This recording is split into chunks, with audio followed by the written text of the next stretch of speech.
인생은 위기의 연속인 것 같습니다. 그 위기의 수가 얼마나 많고 또 무게가 어찌나 무거운지 불교는 인생을 가리켜 고해라고도 말을 하죠. 고통의 바다. 야곱이 바로 앞에서 자신의 지나온 삶을 수레한 적이 있는데 그가 이렇게 말했습니다. 내 나그네의 길이 130년인데 험악한 세월을 보냈나이다. 위기의 삶이었다는 고백이겠죠. 인생의 위기는 마치 양파 껍질처럼 다층적인 것 같습니다. 다양한 위기가 시도 때도 없이 찾아온다. 먼저 건강의 위기가 있습니다. 어제 권사님 한 분이 요양원에서 오랫동안 이제 치료를 받으시다가 소천을 하셨습니다. 임종 예배를 드리고 왔는데 다시 한번 삶이란 무엇인가를 생각해 봅니다. 우리가 지금 호흡하고 이렇게 살아있지만 사실은 죽음을 향해 더 한 걸음 한 걸음 나아가는 것이죠. 메멘토 모리라는 라틴어가 있습니다. 죽음을 기억하라. 죽음을 기억하지 않는 삶이란 어리석고 무모한 삶입니다. 사회적인 위기도 있습니다. 코로나19가 계속 확산 중에 있습니다. 정부는 2차 대유행을 경고하기도 합니다. 이 팬데믹은 정말 사람을 가리지 않습니다. 부자나 가난한 자나 젊은 자나 늙은이나 병든 자나 건강한 자나 상관없이 모든 사람에게 지대한 영향을 미치고 새 일상을 살도록 하고 있습니다. 사회적, 전 지구적 대위기죠. 그런가 하면 또 교회적인 위기가 있습니다. 많은 교회가 세상에 소망을 주기보다는 내적으로 분열하고 다투고 고소 고발을 일삼으면서 지탄을 받는 모습을 보게 됩니다. 주님의 몸이 아프고 병든 상황입니다. 이 밖에도 가정적인 위기, 관계적인, 재정적인 위기를 이야기하자면 한도 끝도 없습니다. 인생은 위기의 연속입니다. 오늘 본문에서 우리는 또 다른 위기를 보게 됩니다. 33절 말씀을 보시면 이런 말씀이 나오죠. 그들이 가는 것을 보고 많은 사람이 그들인 줄 안지라 모든 고을로부터 도보로 그것에 달려와 먼저 갔더라. 자, 여기 도보로 먼저 달려갔다 이런 표현이 나옵니다. 지금 무리들의 어떤 행동을 표현한 대목인데 예수님과 제자가 한쪽에서 다른 곳으로 이동한다는 소식을 듣고 불이 나게 무리들이 지금 뛰어가는 모습을 묘사하고 있는 것입니다. 혹시라도 늦어서 늦게 도착해서 예수님의 말씀을 못 들을까 봐 만나지 못할까 봐 염려해서 그렇게 정신없이 달리는 무리들의 모습. 이 무리들을 보면서 영적으로 갈급하고 수많은 위기에 둘러싸여 있는 오늘 현대인들을 보게 됩니다. 갈급하고 문제가 있으니까 뛰고 다른 박질하는 거 아니겠습니까? 성경에 나오는 인물들은 다 이렇게 인생의 위기로 씨름한 자들입니다. 질병으로 씨름하고 또 귀신이 들려서 그 귀신과 싸우며 씨름하고 우울증과 외로움과 이런 감정으로 또 씨름하는 경우를 봅니다. 성경에 나오는 인물들은 오늘 우리의 위기를 보여주는 거울과도 같다고 할 수 있죠. 자, 이 변화무쌍한 인생의 위기 앞에서 우리는 어떻게 대처하며 살아야 할까요? 어떻게 그 인생의 위기를 돌파하고 승리하는 삶을 살 수 있을까? 우리 34절 말씀을 같이 한번 읽겠습니다. 34절 시작. 예수께서 나오사 큰 무리를 보시고 그 목자 없는 양 같음으로 인하여 불쌍히 여기사 이에 여러 가지로 가르치시더라. 아멘. 자, 여기 무리라는 인물이 나옵니다. 무리는 헬라어로 오클라스인데 평범한 군중, 소외된 서민들, 하층민들 이런 어떤 집단을 이야기하는 그 단어입니다. 예수님이 가실 때 늘 함께했던 여인들, 가난한 자, 세리, 창녀, 병든 자 이런 사람들이 다 무리를 이루는 그런 인물들이라고 할 수 있죠. 자, 본문에서 예수님은 그 무리들이 달려와서 자신들에게 오자 어떤 반응을 보이시냐면 34절에서 이렇게 바라보십니다. 큰 무리를 보시고 그 목자 없는 양 같음으로 인하여 양 같음, 양으로 보셨다라는 것이죠. 양. 제가 이 설교를 준비하면서 양이 어떤 특징을 가지고 있나 한번 좀 찾아봤습니다. 저는 사실 제가 개인적으로 양띠인데 이 양들 하면은 늘 착하고 온순하고 귀여운 그런 이미지로만 좀 알고 있었습니다. 제가 좀 그렇게 보이지 않습니까? 그래서 이제 그런 어떤 특징을 기대하고 찾아봤는데 사실은 정반대였습니다. 시력이 나쁘고 또 잘 속고 잘 넘어지는 게 양이었습니다. 넘어지면 또 못 일어나고 중심을 금방 못 잡고 이기적이고 멋대로이고 방향 감각이 없고 이외에도 참으로 많은 특징들이 있습니다. 이게 다 양의 특징이라는 것이죠. 그리고 그 글의 결론은 그래서 양은 결코 혼자 살 수 없다. 반드시 목자의 돌봄과 보호가 필요하다라는 것을 강조하는 것을 볼 수 있었습니다. 여러분, 성경에서 우리 인간을 다양하게 표현하는데 특별히 양으로 인간을 많이 비유합니다. 왜 많고 많은 동물들 중에서 하필 양을 인간으로 비유하셨을까요? 바로 이 양의 특징이 오늘 우리 인간의 특징과 너무나도 똑같다라는 것입니다. 우리는 잘 속습니다. 잘 넘어지고 또 못 일어나고 중심을 금방 못 잡고 이기적이고 이런 양의 특징이 우리에게도 있어서 우리를 양으로 표현하고 그래서 예수님은 우리를 양같이 여기신다. 그 말은 다시 말하면 예수님이 우리의 목자가 되신다라는 말이죠. 여러분, 오늘 34절 말씀을 보시면 예수님이 어떻게 목자로 양들을 대하시는지 그 말씀이 나와 있습니다. 먼저 불쌍히 여기신다고 말씀하시죠. 불쌍히, 영어로는 compassion입니다. compassion. 함께 고통을 당하다, 함께 고통스러워하다 이런 뜻이죠. 즉 예수님은 그 무리들의 그 궁핍함, 갈급함, 그 공허함을 잘 아시고 함께 고통스러워하셨다라는 것입니다. 나 몰라라 하지 않으시고 내 아픔처럼 여기시고 공감하셨다. 이런 공감의 축복을 예수님이 먼저 하신 것입니다. 또 더 나아가서 예수님은 가르치셨습니다. 여러 가지로 가르치시더라 이렇게 나와 있죠. 그들의 그 텅 빈 마음을 아시고 예수님의 그 말씀으로 채워주신 것입니다. 뭐 어떤 음식으로 떡과 물고기로만 채워주신 것이 아니라 가장 저들에게 필요한 하나님의 생명과도 같은 그 말씀을 주셔서 배불리 먹도록 채워주셨다, 가르치셨다. 이런 선한 목자 일을 하셨다라는 것입니다. 여러분, 예수님은 우리의 선한 목자가 되십니다. 예수님은 오늘도 우리를 불쌍히 여기시고 우리를 다양한 좋은 것으로 가르치십니다. 그렇기 때문에 우리는 어떻게 해야 됩니까? 그 예수님을 더욱 나의 구주로 모시고 나의 선한 목자로 여기고 따라야 된다라는 것입니다. 무리들이 예수님께 나아갔던 것처럼 우리도 주님을 향해 달려가고 주님께 영적인 꼴을 공급받고 시원한 생수를 공급받고 그렇게 주님의 양이 되어서 살아야 된다라는 것을 일깨워주고 있는 것입니다. 여러분, 최근 미국에서 연일 시위가 일어나고 있죠. 지난 5월 26일 날 조지 플로이드라는 흑인이 체포되는 과정에서 무리하게 제압을 당하면서 목이 눌렸습니다. 무려 8분 수십여 초 동안 숨을 쉴 수 없게 목이 눌려지는 바람에 이 사람이 죽게 되었습니다. 그 영상이 공개되면서 많은 사람들이 분노했죠. 미국뿐만이 아니라 우리나라 전 세계가 인종차별에 대해서 지금 거세게 항의하면서 지금도 시위를 이어나가고 있습니다. 여러분, 인종차별은 사실 어제 오늘만의 문제가 아니죠. 뿌리 깊은 역사를 가지고 있는데 흑인과 유색 인종들은 그 자신의 피부색 때문에 말할 수 없는 고통과 수치와 모멸을 당해야 했습니다. 최근에는 이 코로나가 중국 아시아에서 왔다고 이렇게 사람들이 믿으면서 아시아인들을 향한 그런 차별과 또 조롱을 많이 하는 것을 보게 됩니다. 자, 이 어떤 사람을 향한 차별, 이런 편견, 이런 것들이 우리 사회에 아주 보편적으로 있는데 예수님은 어떻게 하셨을까? 피부색으로 사람의 가치를 차등하셨습니까? 어떤 가진 재산으로, 물질로 사람을 다르게 대우하셨습니까? 나이와 성별로 저들을 차별하셨습니까? 전혀 아닙니다. 마태복음 11장 28절 말씀을 보시면 우리 같이 한번 읽어보실까요? 수고하고 무거운 짐진 자들아 다 내게로 오라 내가 너희를 쉬게 하리라. 다 내게로 오라입니다. 어떤 특정 인물 부리만 오라고 한 것이 아니라 가진 자 없는 자, 가난한 자 부한 자, 높은 자 낮은 자, 병든 자 건강한 자 상관없이 모두 다 내게 오라. 나는 너희의 목자이니 양된 너희들아 나에게 와라. 그래서 내가 주는 평안을 누리고 쉼을 얻으라. 꼴을 먹으라. 이렇게 주님이 초청하신 것입니다.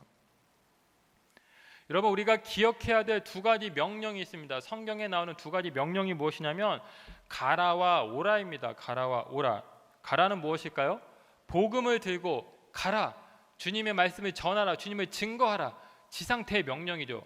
마태복음 28장 19절로 20절, 그러므로 너희는 가서 모든 민족을 제자로 삼아 아버지와 아들과 성령의 이름으로 세례를 베풀고 내가 너에게 분부한 모든 것을 가르쳐 지키게 하라. 주님이 마지막으로 남겨주신 대위임령, 지상 대명령입니다. 가라는 것이죠. 여러분, 그리스도인들은 어떤 사람입니까? 가만히 앉아서 여기가 좋사오니, 이런 사람은 그리스도인이라고 볼 수가 없습니다. 좀 의심을 해봐야 됩니다. 가야 됩니다. 우리는 주님이 분부하신 그 명령을 붙잡고 아직도 주님을 모르는 사람들에게 주님의 말씀을 전해야 된다라는 것이죠. 기독교 2000년의 역사는 이렇게 주님의 명령에 순종해서 성교한 역사입니다. 우리가 어떻게 이렇게 주님을 믿고 교회가 세워지고 또 제2의 성교 대국이 될 수 있었습니까? 먼저 주님의 말씀을 전하고 선포한 그 많은 선교사님들, 양화진에 묻혀있는 그분들 덕택에 우리도 복음을 알게 된 것이거든요. 그래서 주님은 전하라고, 가라고 명령하는 것입니다. 이게 우리가 기억해야 될 첫 번째 명령이고, 또 하나는 오라는 것입니다. 오라는 것. 이 말씀은 복음 앞으로 나아오라, 예수님께로 오라는 주님의 명령이죠. 요한복음 1장 39절에서 주님이 말씀하십니다.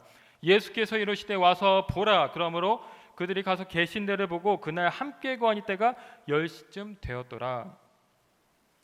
주님은 오라고 자주 제자들에게 요청하셨습니다. 말씀하셨습니다. 너희들 나를 따르라. 그렇게 주님이 먼저 말씀하셨고, 제자들은 그 부르심에 순종해서 주님의 제자가 되었습니다. 여러분, 예수님은 오늘도 동일한 말씀을 우리에게 하십니다. 와서 보라, 와서 나에게 생수를 마시라. 이렇게 주님은 우리에게 초청을 하시고 있다라는 것이죠. 그래서 우리는 먼저 가기 위해서 주님께 와야 됩니다. 주님 앞으로 와서 주님을 알고 주님을 만나고 주님을 내 구주로 영접한 다음에 그 주님을 가지고 우리가 또 나아가야 되는 것이죠. 이 가라와 오라가 순환적으로 반복되는 것이 바로 그리스도인의 삶이고 주님의 일관된 원칙이자 명령이라는 것입니다. 주님을 만나야 됩니다. 여러분, 스위스 출신의 유명한 의사가 있습니다. 폴 트루니에라는 기독교 상담가로도 유명한 의사인데, 이분이 많은 책을 쓰셨습니다. 성공한 의사와 작가로 이름을 날리셨지만 어릴 적에는 참 불행한 삶을 사셨습니다. 3살 때 아버지가 돌아가셔서 어머니랑 힘들게 이제 어린 시절을 보내야 했던 것이죠. 이분은 하나님께 버림을 받았다, 왜 이런 고통과 이런 절망을 주시는지 그는 이해할 수 없어서 하나님이 없다고 여겼고, 그렇게 방황하면서 고통스러운 나날을 보냈습니다. 그런데 그렇게 힘들게 살고 있던 어느 날 그가 하나님을 비로소 만나게 된 것이죠. 하나님을 인격적으로 체험한 다음에 그의 삶이 완전히 바뀌게 되었습니다. 그가 의사가 되었는데 단순히 돈을 받고 사람들의 병만을 치료해주는 그런 의사가 아니라 그 환자의 이야기를 들어주고 상담해주면서 저의 아픔에 함께 공감하면서 그렇게 소위 전인격적으로 치료하는 그런 기법을 창시하게 되었다라는 것이죠. 이분이 인생의 4계절이라는 책을 썼습니다. 작은 소책자인데 그 책에서 인생을 계절로 비유하면서 이렇게 말을 했습니다. 어떤 말이냐면, 하나님과의 인격적인 만남은 인간 존재의 가장 큰 사건이 됩니다. 그 만남만이 인생의 의미에 투명한 빛을 비춰줍니다. 하나님과 그분의 은혜, 그리고 그분의 구원을 아는 것, 이것이 인생의 의미입니다. 제가 이 부분을 읽는데 참 너무 감동이 되었습니다. 이분의 자전적인 고백이거든요. 이분이 참 괴롭고 절망적으로 인생을 비관하면서 살았는데 하나님을 만나고 난 다음에 인생이 변화가 된 것입니다. 그래서 인생의 의미는 다른 것이 아니라 하나님을 만나는 것, 하나님께 나아가는 것, 예수 그리스도와 함께 더불어 사는 것, 이것을 그가 강조했다라는 것입니다. 여러분, 어떤 고단함이 있으십니까? 어떤 영적인 아픔을 가지고 현재 씨름하시고 있습니까? 먼저 예수님께 나아가시기 바랍니다. 예수님은 가장 좋은 목자가 되셔서 우리를 긍휼히 여기시고 가장 좋은 것을 우리를 가르치시면서 선한 목자가 되십니다. 그래서 모든 인생의 위기를 극복하는 첫 번째 길은 먼저 주님께 나아가야 된다. 이 사실을 우리에게 교훈하고 있습니다. 자, 오늘 본문 말씀을 보면 무리가 등장하고 또 나오는 무리가 누구냐면, 또 나오는 인물이 바로 제자입니다. 제자. 제가 사전에서 제자의 뜻을 찾아봤는데 이런 뜻입니다. 스승으로부터 가르침을 받거나 받은 사람, 또 예수의 가르침을 받고 그의 뒤를 따르는 사람, 이게 사전적인 정의입니다. 즉 예수님의 제자란 어떤 사람일까요? 예수님이 하신 일을 보고 배워서 그대로 행하는 사람이다. 예수님과 동역하는 사람이 제자라는 것을 알 수가 있습니다. 여러분, 오늘 성경을 보면은 이 제자들의 역할이 아주 비중 있게 등장을 합니다. 30절 말씀을 보실까요? 30절, 사도들이 예수께 모여 자기들이 행한 것과 가르친 것을 낱낱이 고하니, 이들은 그냥 예수님이 옆에서 말씀하실 때 가만히 들은 게 아니에요.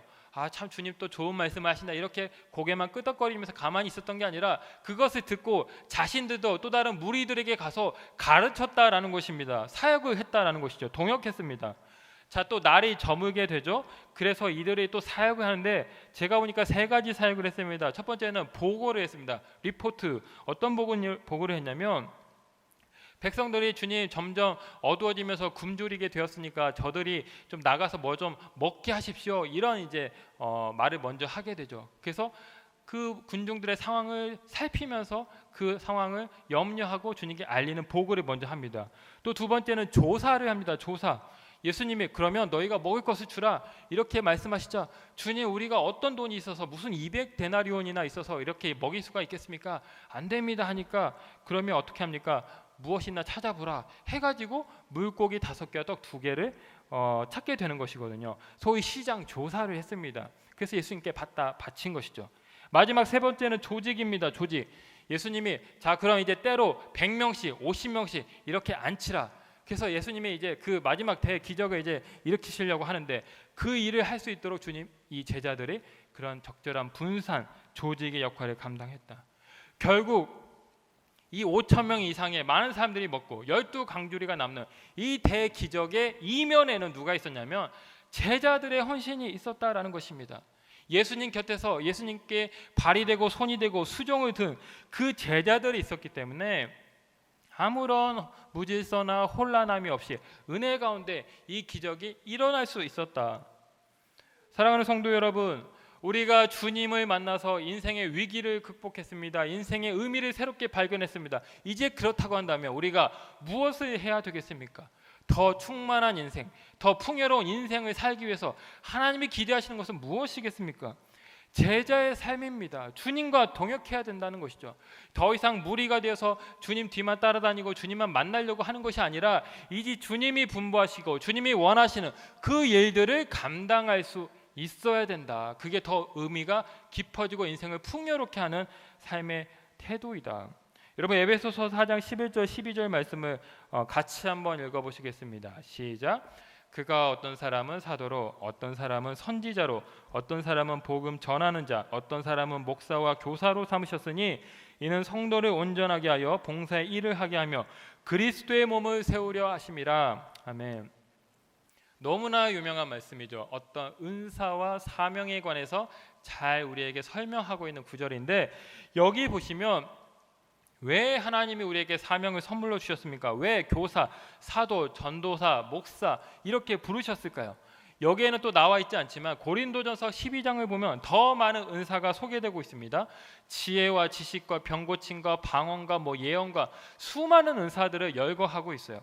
왜 하나님께서 이런 많은 은사와 사명을 우리에게 허락하셨습니까? 그 이유가 무엇입니까? 오늘 본문에서 이렇게 말씀하고 있죠. 에베소서 4장 11절. 이는 성도를 온전하게 하여, 온전하게 한다는 것입니다. 사역이 우리를 온전하게 한다. 그래서 주신다라는 것이죠. 많은 분들이 연말만 되면 전화를 잘 받지 않습니다. 집사님, 권사님 이런 사역 좀 같이 하시죠. 이런 전화 받기가 두려워서 전화를 일부러 좀 피하시는 것 같아요. 많은 분들이 두려워합니다. 부담스러워합니다. 뭔가 내가 좀 더 희생을 해야 될 것 같고 포기해야 될 것 같고 어려워서 하고 싶어 하지 않고 피하려고 하죠. 나중에 할게요. 지금은 좀 바쁩니다. 좀 더 상황이 좋아지면 그때 하겠습니다. 이런 말씀 많이 하시는데 이것은 사실 굴러오는 복을 발로 차는 것과 다름이 없습니다. 하나님이 우리를 온전하게 하시기 위해서 많은 은사를 주시고 사명을 허락하시는데 왜 그것을 왜 걷어차십니까? 왜 그것을 못한다고 하십니까? 우리가 사역을 하면은 그리스도의 몸이 세워지죠. 주님의 몸된 교회가 잘 세워집니다. 하지만 그 이전에 우리의 몸 또한 온전해진다라고 성경이 우리에게 분명하게 말씀을 하고 있습니다. 그래서 우리가 온전한 삶, 의미로 풍요로운 삶, 행복한 삶을 살기 위해서는 역설적으로 더 열심히 주님의 일을 감당해야 된다. 주님과 동역해야 된다라는 것입니다. 여러분, 제가 분당에 오기 전에 제주도에서 사역을 했습니다. 제주 성례교회라는 곳인데 1908년도 2월 달에 세워진 교회입니다. 무려 112년이 된 제주에서 가장 오래된 교회입니다. 저 건물은 한 1970년도경에 세워진 세 번째 건물입니다만 지금도 제주의 어떤 돌, 문화 이런 옛 풍습을 잘 좀 보여주고 있는 그런 교회이죠. 이 교회를 세운 분이 누구냐면 바로 그 유명한 이기풍 목사님이십니다. 이기풍 목사님은 사실 신실한 믿음의 그런 그리스도인이 아니었죠. 이분은 평양에서 아주 유명한 깡패였습니다. 깡패. 한 분은 이번에 이제 길을 가고 있는데 이제 평양 그 거리에서 복음을 전하는 외국 선교사님을 보게 됩니다. 바로 마포삼열 선교사님이죠. 너무나 마음에 안 들고 기분이 나빠서 그냥 아무 이유도 없이 그 선교사님에게 돌을 던집니다. 그래가지고 돌이 정확히 그분의 턱을 강타하게 되죠. 피가 낭자하게 흐르고 나중에 엄청난 흉터가 생기게 됩니다. 그렇게 이제 기분 좋게 이 사람을 혼내줬다 생각하고 이제 이기풍 목사님이 집에 갑니다. 그래서 잠을 자려고 하는데 도저히 잠이 안 오는 거예요. 계속해서 꿈속에서 그 선교사님이 아른아른거립니다. 몇 날 며칠을 계속 허덕이면서 이렇게 고생을 하다가 이분이 더 이상 참을 수가 없어가지고 이제 그 선교사님께 다시 찾아갑니다.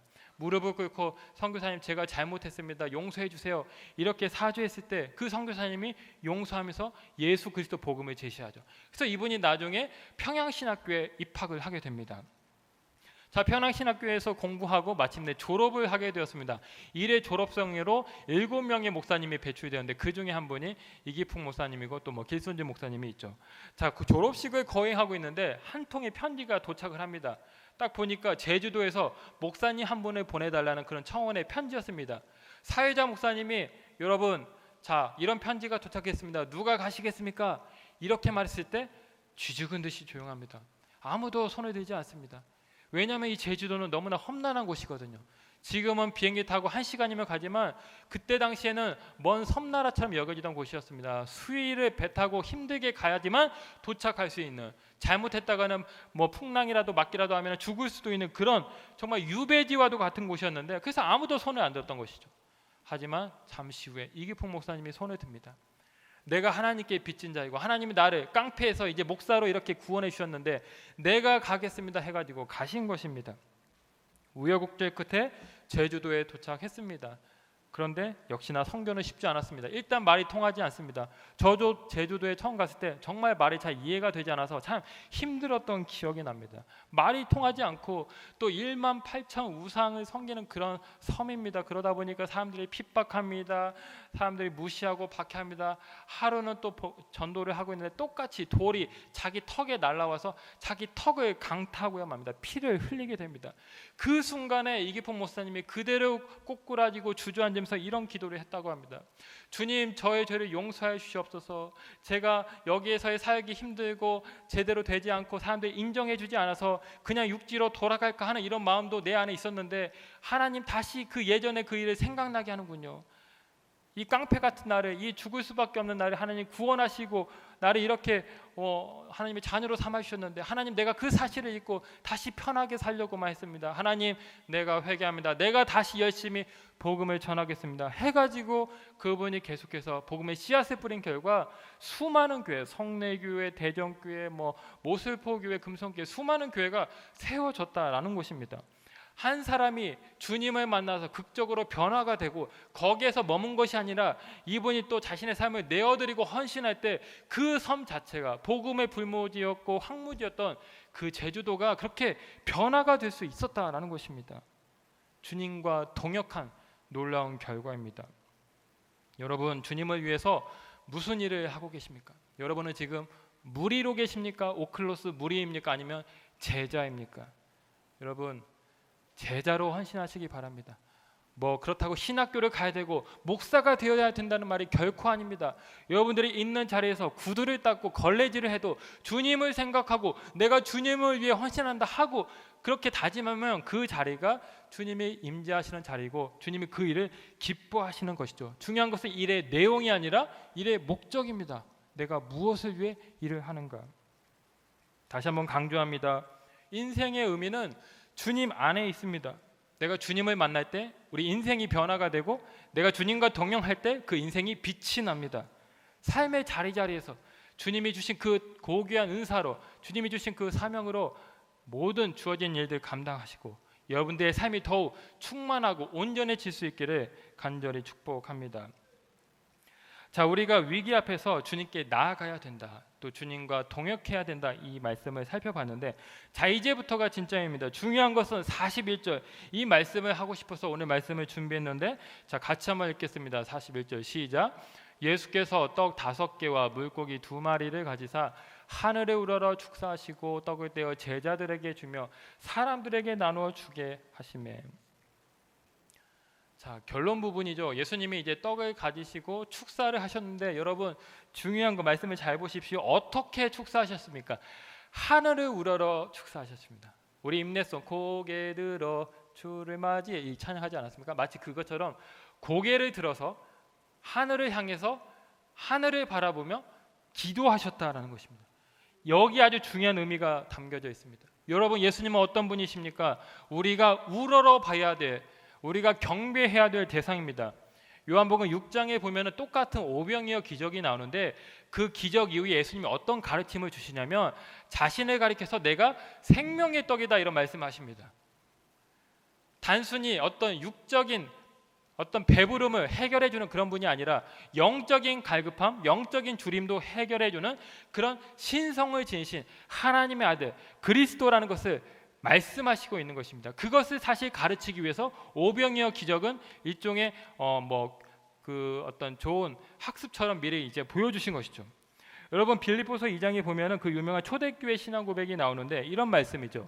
그는 근본 하나님의 본체시나 하나님과 동등됨을 취할 것으로 여기지 아니하시고, 예수님이 어떤 분이라고 말씀하십니까? 하나님과 본체시고 하늘 보좌에 앉아 계셨던 분이었습니다. 다시 말해 하늘에 속하고 우리 인간과는 전적으로 차원이 다른 그런 분이라는 것입니다. 그런데 그 예수님께서, 그 우러러 봐야 될 그 예수님이 지금 무엇을 하고 있냐면 하늘을 향해 고개를 드셨다. 하늘을 향해. 이것이 무엇을 의미합니까? 왜 예수님은 굳이 힘들게 고개를 들어서 기도를 하신 것입니까? 사실 그냥 눈을 지그시 감고 기도하실 수도 있었습니다. 아니면 그냥 단순히 말 몇 마디만 하셔가지고 명령으로 수많은 떡과 물고기가 나오게도 할 수 있었습니다. 능력이 있으시죠. 하지만 그렇게 하지 않으시고 굳이 하늘을 바라보시면서 기도하셨는데, 그 이유가 무엇이냐? 바로 우리의 시선을 하늘로 주목하시게 하기 위해서 그렇게 했다라는 것이죠. 땅의 문제로 힘겨워하고 허덕이는 모든 인생들로 하여금 땅을 그만 바라보고 하늘을 바라봐라. 나처럼 하늘을 바라보고 기도해라. 내가 기도하듯이 너희들도 하늘을 의지하면서 하늘을 구하면서 하늘을 향해 기도하라. 그럴 때 하나님께서 응답하시고 하늘 문이 열리고 모든 좋은 것이 하늘로부터 내려온다라는 것을 가르치시기 위해서 굳이 하늘을 향해서 우러러 기도하셨다라는 것입니다. 여러분, 오늘은 원래 공동회의가 예정됐던 날입니다. 임시 당회장님이 사실 설교하기로 돼 있었습니다. 1, 2, 3부 다 설교하시고 저는 인도를 하기로 돼 있었어요. 그래서 사실 평소보다는 좀 마음을 가볍게 하고 설교 준비를 좀 덜 하고 있었습니다. 그런데 지난주에 아쉽게도 이 공동회의가 무기한 연기가 됐죠. 제가 이번 한 주 동안 다시 기도하면서 어떻게 설교해야 되나 고민하면서 그동안의 과정을 생각해 봤습니다. 저희 청빙이 5차까지 왔습니다. 5차. 저희 청빙이 구성되고 또 담임 목사님 지금 구하기 위해서 무려 1년 반이라는 시간이 흘렀습니다. 제가 이렇게 복기를 해보니까 참 많은 시도를 해왔습니다. 이렇게 저렇게 다양하게 청빙회가 구성됐었고요. 또 이런 방식 저런 방식으로 추천도 하고 이렇게 목사님을 모시려고 했습니다. 하지만 되지 않았습니다. 또다시 실패가 반복됐습니다. 실패도 하나의 과정이라고 할 수 있겠지만 너무나도 똑같이 또다시 우리 가운데 어려움이 온 것을 보게 되면서 제가 이런 생각을 하게 되었습니다. 왜? 도대체 무엇이 잘못되었을까? 왜 이런 시련을 계속 하나님은 우리에게 주는 것일까? 왜 이런 시련? 제가 내린 결론은 무엇이냐면 하나님이 주시는 마음은 하늘을 더 바라보라, 하늘을 더 우러러 사모해라, 하나님께 더욱 간절히 매달리고 부르짖어 기도하라, 이런 말씀을 하나님이 우리에게 하시고 있지는 않을까. 여러분, 우리가 늘 하는 말이 있습니다. 기도부터 해야 된다, 기도보다 행동이 앞서면 안 된다. 우리가 늘 잘 알고 있죠. 저도 늘 설교하고 늘 입버릇처럼 하는 말인데, 정작 우리가 살면서 그런 일을 행하고 있습니까? 우리가 정말 기도하고 간절히 하늘을 바라보면서 매사에 우리가 한 걸음 한 걸음 나아가고 있습니까? 이 교회를 세우고 목사님을 청빙하는 이 중차대한 이 중요한 시국에, 이 중요한 일 가운데 우리가 정말 전심으로 하나님을 향해서, 하늘을 향해서 우러러보고 있느냐, 이 말입니다.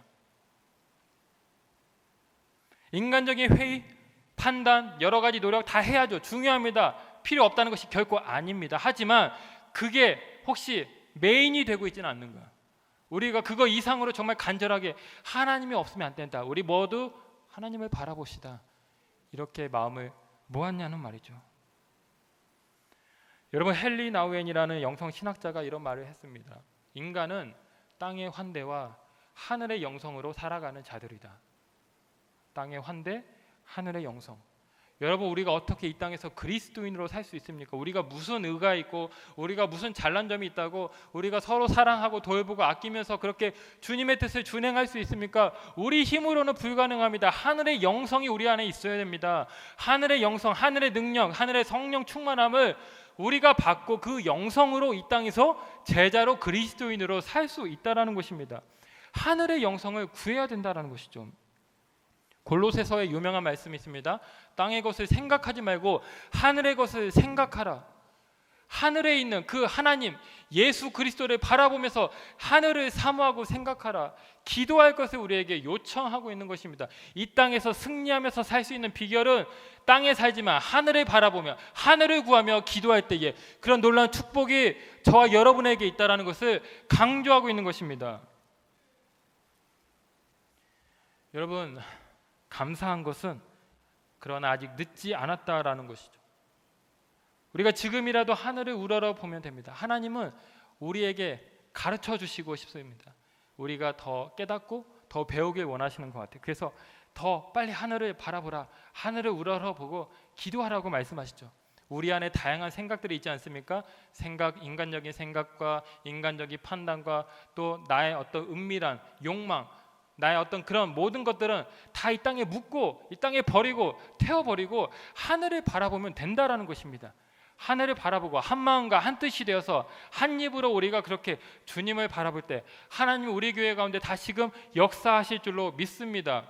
이 어려운 시련의 터널을 통과하게 하고 우리 교회가 다시금 새롭게 비상하고 거듭나고 정말 가지가 담을 넘어서 그렇게 담을 뒤덮듯이 우리 교회가 생명을 살려내고 풍성하게 하는 그런 한신교회가 될 줄로 믿습니다.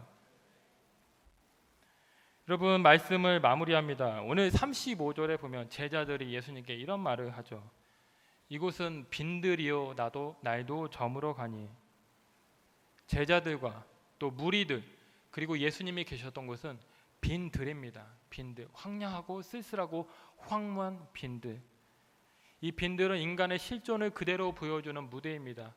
이 빈들에는 두려움이 있습니다. 죽음이 있습니다. 공포가 있습니다. 수많은 눈물과 아픔이 있습니다. 셀 수 없이 많은 위기가 있습니다. 그곳이 바로 빈들인데 어쩌면 우리 한신교회도 이런 지금 빈들 위에 있는지도 모르겠습니다.